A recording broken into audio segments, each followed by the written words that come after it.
Lost Art with Andrew Cox, retired Master Gunnery Sergeant. thelostart.podbean.com. Get some merchandise and help support the podcast in getting our veteran voices out for all to hear. Now on all major podcast platforms. Be sure to like, share, and subscribe. Be a guest, tell your veteran story, discuss your veteran business or organization. Email The Lost Art with Andrew Cox at gmail.com. Andrew Cox, a Till Valhalla Project Ambassador. See the project story at tillvalhallaproject.com. Thanks for tuning in. Please enjoy the podcast that's giving a voice to our veterans. The Lost Art with Andrew Cox. Today's episode is brought to you by TrumpShirt.com. TrumpShirt.com is a veteran-owned business where 100% of the proceeds goes to disabled veterans and veteran organizations. Support your veterans by purchasing a shirt at TrumpShirt.com. Use the promo code TLA and get free shipping. That's TrumpShirt.com, promo code TLA. Hello, my friends, and welcome back to the Lost Art Podcast, that podcast giving a voice to our veterans. I'm your host, Andrew Cox, and today we'll be having a My Veteran Story. But before we get into the episode, are you enjoying the podcast? Then go to the Lost Art website. That's thelostart.podbean.com. Go check us out and see what we got going on there. There is a merchandise tab. Click on that merchandise tab. Go check out all the merchandise. Get you something cool, a shirt, a hat, a mug, anything like that. But help support us in getting our veteran voices out for all to hear. I also want to give a big shout out to the Till Valhalla Project for allowing me to be an ambassador for your incredible organization. That's the tillvalhallaproject.com. Go to their website, see if there's anything you can do to help them in honoring those that have gone before us and have sacrificed so much. With that, thanks for tuning in. Hope you enjoy the show. I'll get to it and go from there. Sound good? Good.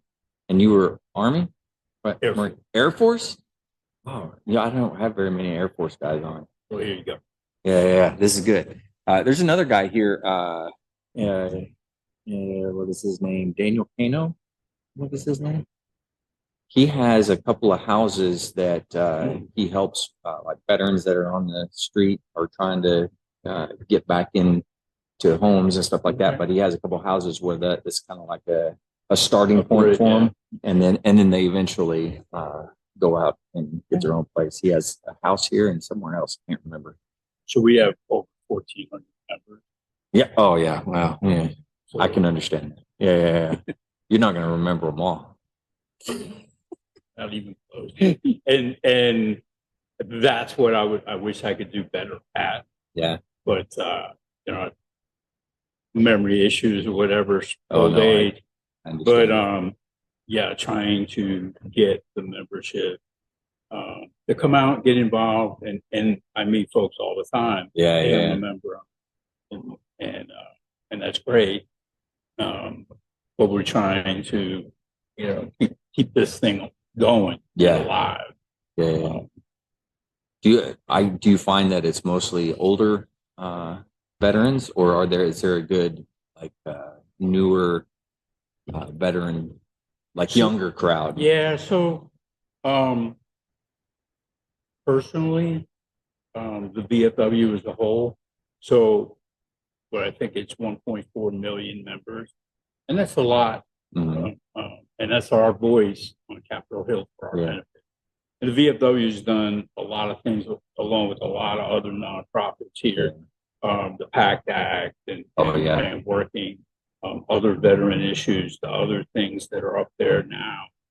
But as far as an organization, I think we're still having a hard time recruiting, retaining the younger veteran, combat veteran that's eligible to come here. Now, there's other veteran service organizations, encourage them to go to or check out. But here, that we rule people out because you have to have, been in combat and have that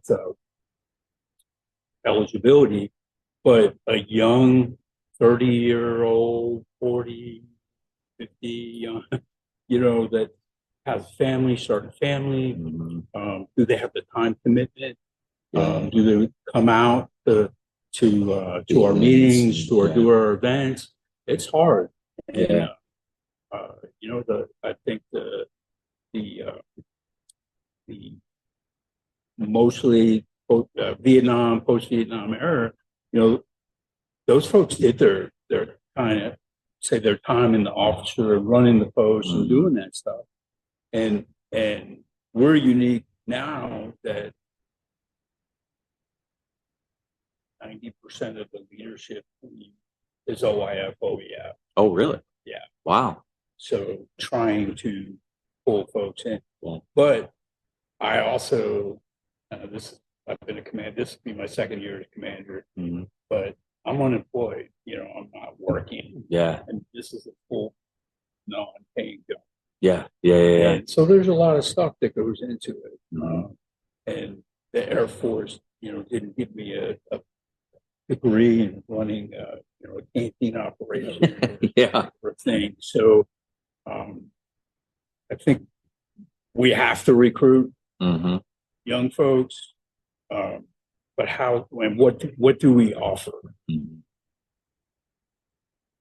other than a cheap beverage? Or we do offer the camaraderie and a safe place. I'll tell you, we've had events here, knock on wood, had any issues, and it's a safe place to come. Yeah, free entertainment.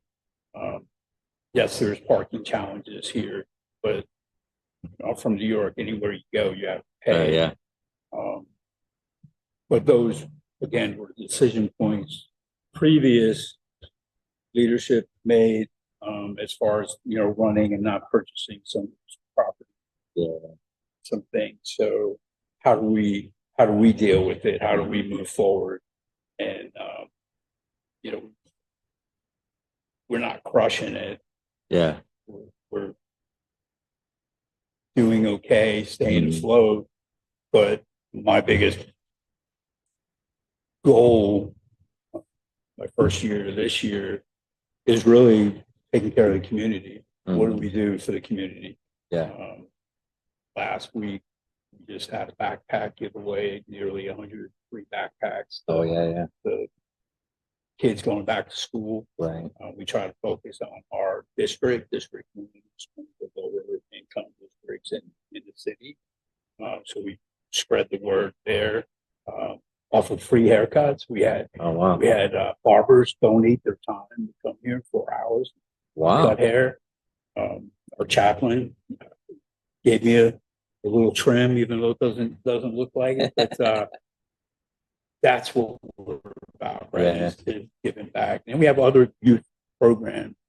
And really, one of our past commanders, who's deceased, Johnny Ornella, started giving away bicycles. Yeah. And so every event, like, we give away a bike. He was a cop, and I don't know how many years after his time in Vietnam, but that was one thing, walking the patrol or walking the street, that he wanted to give back. Yeah. So that's what this posed.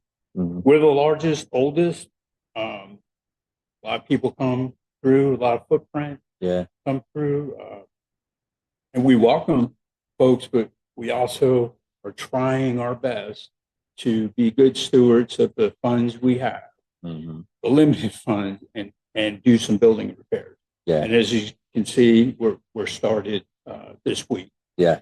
And that's been the first major repair in a while. Yeah. Last year we had some other repairs done, but we're slowly trying to chip away. Been applying for grants, and we do have a grant from the county.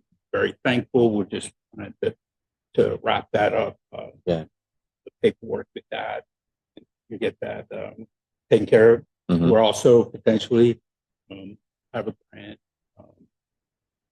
and we'll see. But we're trying to keep this post going, and everybody knows Post 70 safe. And and again, it just takes membership Yeah. and involvement, but it's hard to attract, young talent to For say, donate 40 hours a week. Yeah. And just try to keep it going. Mhm. And that's what we do. We're fortunate that we have nurtured some relationships with some companies and some sponsors town that help Nice. sponsor our local indoor football league, the Gunslingers. They help us do fundraising. Wow. We're going to have a lobster fest coming up in September 14th. So the Caribbean lobster guy, if he's listening, he's going to donate a portion of proceeds, something to us. Yeah. He also had a festival in July down at Market Square. So, it's just getting those contacts, and I think we got some publicity. We were vandalized last month. Oh man. So two skateboarders came on our property around mid 2 a.m. and one climbed the fire escape and got up on the roof and tagged the building. Wow. And tagged the building and roof on. And we had a company, Triton Power Washing. They came out for free, took care of it, and helped get rid of it. But yeah, it's who would vandalize a historic building, let alone a veteran building? So Yeah. haven't heard anything from the police on that, but yeah, that was just another thing we had to deal with. Yeah. Wow. So getting the younger crowds or younger folks more involved would definitely be a plus for the organization here. Here and just across pretty much all of the VFWs at this point, right? Correct. Yeah. But we have to do a good job of recruiting. Yeah. Just like when I was in the military, we were all recruiters. Right. Yeah. And trying to have that sense of servant leadership to give back, even though you're not active duty guard reserve, you're a veteran, and whether you're retired or at 4 years you're a veteran, to come back and still give back to the community to make it better, make it better for the next generation. We're not, knock on wood, it's good. We're not in a major conflict that we have other folks that will be eligible anytime soon. So predominantly post 9/11, and how do we help them? And really, whether or not they join up, go to a VFW, go to an American Legion, go somewhere to get information prior to separating, prior to getting out. I retired, going on 7 years now. Information overload at that time, it's even worse. And I'm also the service officer and try to help folks with claims and disability. The sad part, last week I met with a veteran. I think he was retired, but he had some guard time, so I don't know how that all figures out. But anyway, he went to Sharp. He went to a company because the VA, not to slam the VA or VSOs in general, we didn't help that individual. Yeah. So that one individual paid $500. Yeah. And he's locked into a contract until he, can get out of it. Yeah. But he could have seen any potentially other VSO and it would be free. Yeah. But you got to find a good one. Mm-hmm. And you got to ask questions, but you got to know what questions to ask. Right. And that's what I think we can get that message out Mm-hmm. to come here, pick our brains in a sense, ask the question, and make sure that you're teed up and ready to go when you do separate or get out. Yeah. That you are armed with good information, and before you go see a company, look at other options. Yeah. But unfortunately, we do it to ourselves because we don't have enough Mm-hmm. serve doctors. Yeah. Oh, that's true. Yeah. And I've raised that Mm-hmm. question because that's what we need. Yeah. And you look at the post 9/11 generation, we're starting to age up. Mm-hmm. And when I retired, I got my master's in social work and did my internship for a little bit at the VA here Mm-hmm. and palliative care. Those are the services we're going to start needing. Yeah. Right. Yeah. Very true. And is the VA ready? Mm-hmm. Because there's a lot of veterans coming up, right? Yeah. I mean, you're talking 10 plus years of conflict. Well, 20. 20. Yeah, you're right. 20 plus years of conflict. That's a lot of people. Yeah. So, And speaking of that, that's a lot of people that you're talking about the VSOs and everything. And I'll be honest, for me, I didn't know a whole lot about VFW, but I would encourage young folks to come to the VFW in the any evening. It's open. There's going to be veterans here that can talk to and give advice. And hey, this is a person you might want to talk to, just to come in and ask questions. Like if you're looking for like you're getting ready to do a VA claim or anything like that, they may not be an actual VSO, but they know one and somebody that can help them out. If you can somehow get them more interested into coming in, for that. yeah, exactly. A lot of my time is just sitting down and talking about the process and what potentially they're eligible for, Right. and tell everyone, no matter what the VA comes back with at the decision point, just like in the military, everything is, you appeal it. Yeah. So, and there was one veteran that I helped or start the process, and the other actual, because I'm only the service officer here, so I can't, I have a limited role, and then it goes to the VSO who's accredited. Right. Okay. Yeah. So the accredited person at the time in Houston, like we kept chipping away at this, and literally, I think it was 3 years, and he jumped from 50 to 100.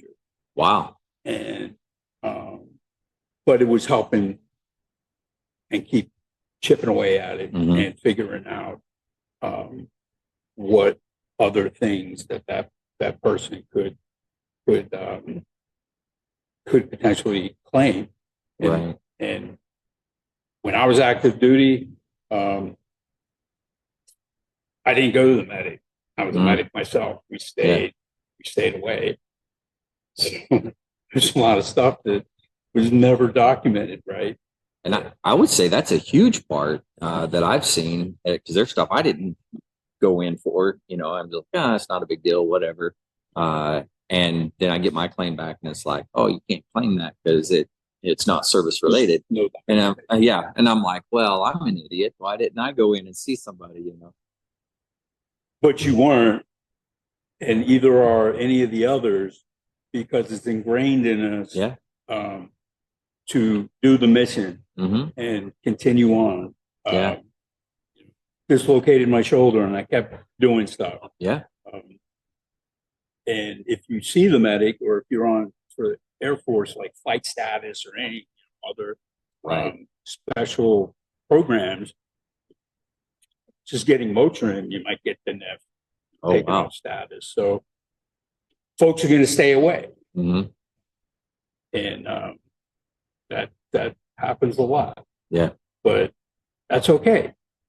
Do a buddy statement, write a statement, still try for it. Yeah. That's a good point. I've never heard of the buddy statement thing. That's a pretty cool thing. So if you don't have maybe the documentation, or it's clear cut, or get somebody to say, yep, you were here X, Y, Z on this date and this happened. Mm-hmm. Add it to your pack. Yeah, that's a good deal. I like that. Well, we didn't start with the intro and stuff. We jumped right into it. So let me do the intro real quick. Hello, everyone. Welcome to the Lost Art Podcast, podcast giving a voice to our veterans. On today's episode, we're going to be doing a My Veteran Story. I got Mike Terano here. He just happens to be the president of, Oh, sorry. I said president, like he's the president, the soon-to-be president of the United States. No, I'm just kidding. The post commander for the oldest post in Texas, post 76 here in San Antonio. Anyway, so he's going to be here. He's going to tell his veteran story. And obviously, as you got to hear, we were discussing other topics as well, which I'm sure we'll get into even more detailed later. But don't forget, go to our website, thelostart.podbean.com. Go check it out, see what we're all about. Also, don't forget to click on that merchandise tab. We do have some merchandise there. Whatever you purchase helps getting our veteran voices out for all to hear. Also, I want to give a shout out to the Till Valhalla Project and allowing me to be an ambassador for their organization. They're doing some incredible things. If you don't know anything about them, go to their website, tillvalhallaproject.com. Go check it out and see what they're all about. All right. With that, I got Mike. Mike's here. How you doing? All right. All right. Yeah. I knew we'd eventually get to an opening. Well, we've been talking already a lot, but let's kind of go back to the beginning for you, where you grew up, and then what drew you into military service. Originally from Huntington, Long Island, New York. What drew me to the service was at 19, starting a family, realized working landscaping, my buddy's company, probably was not going to be any upward mobility. Mm-hmm. I needed something for myself to take care of my family. Yeah. So this was the late 80s. And my father, the only request he had was don't join the Army. He served the Army, not that he didn't like the Army, but as far as his experience, and he served during the Korea conflict, but his unit went to Germany for the occupation while that unit was he was there. But just for kind of guided me, because my uncle was in the Air Force in the 60s. And I thought there would be other opportunities, do potentially 40 years and go get a job. Yeah. So I went to the Air Force recruiter, and I'm colorblind, so that limited that limited me from character jobs and some cool stuff. But I ended up becoming a mental health specialist, working on an inpatient mental health psych unit. Oh wow! So at 19, and up in Alaska, so we were predominantly pretty busy with Army folks for Richmond. So I got a lot of that experience, just kind of working and talking to people, and kind of got into wanting to pursue being being a counselor. Mhm. So eventually, good leadership, let me and moved me to like an outpatient clinic, and I moved to a different job. I eventually became a certified drug and alcohol counselor. Okay. And then I did a tour in Korea, Mhm. did my short tour in Korea, which also was previously deployed to Saudi. Mhm. They started plussing up. And we put an air transportable hospital. Mm. So backfilled that. So in the desert, kind of mental health support for folks, and then if needed, help coordinate their transfer Yeah. back to the state. Okay. My first deployment was 94, 95 to Panama country. Mhm. So at that time, the leadership in Cuba let a lot of folks um, out of their detention facilities, Right. and basically told them to get in a raft and go out about 100 yards in the Coast Guard to pick you up, and you can go to America. Wow. So they they started having folks go to Guantanamo, Mhm. but then that was getting overfilled because Haiti was popping up. Oh, right. So somehow they decided to open up um, camp migrate. Say refugee, but allowing 10,000 um, migrants to come to Panama. Okay. So the Army used basically their firing range. Forget the name of it. And we set up 5 different camps. One was the medics. So that's what I helped build. And December 6th, 7th, we had riots. Mm. So Riots with the so the population within each of the camps was not happy about them still being detained and not being able to come to the state. oh, right. Okay. So they showed their displeasure, and this is not documented really well. I Mhm. mean, I can show you some Stars and Stripes articles on Yeah. on the riots at Empire Range, but rocks and most of all the camps had Army or Air Force as like security for them, and all the camps had kind of like their own, like little government, like and help set up their um, living in tents and cots, and they were making sure they get taken care of humanely Right. and stuff, but they were frustrated, and all of a sudden like dropped the hat. Um, me and a couple others were at the back of like our supply tent having a smoke, and we could see smoke off in the distance. And all of a sudden, it was a no kidding mass casualty, and that's been in 6 years by then. But you practice for those events, Mhm. but you never really think you're going to experience it Right. and put it in action. And so my job primarily was going to the camps prior to the riots and checking in on the troops and the airmen. I also covered down Camp 5, which was the detention facility for folks because they broke the laws in the camp. They Oh, you're right. went to prison. Mhm. But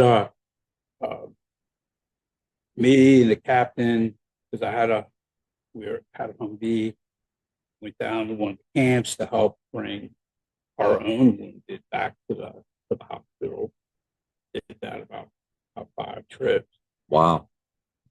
and there were over 100 active duty that were injured that day. No kidding. So, yeah, what's the movie? Sorry, it's still painful. Where the commander wiped the blood off the floor with the flag. I'm not sure what that is. Mogadishu, with one of the Like Black Hawk Down type of thing? isn't it? Is it Black Hawk I Down? think so. Yeah. And my commander, that's what he done.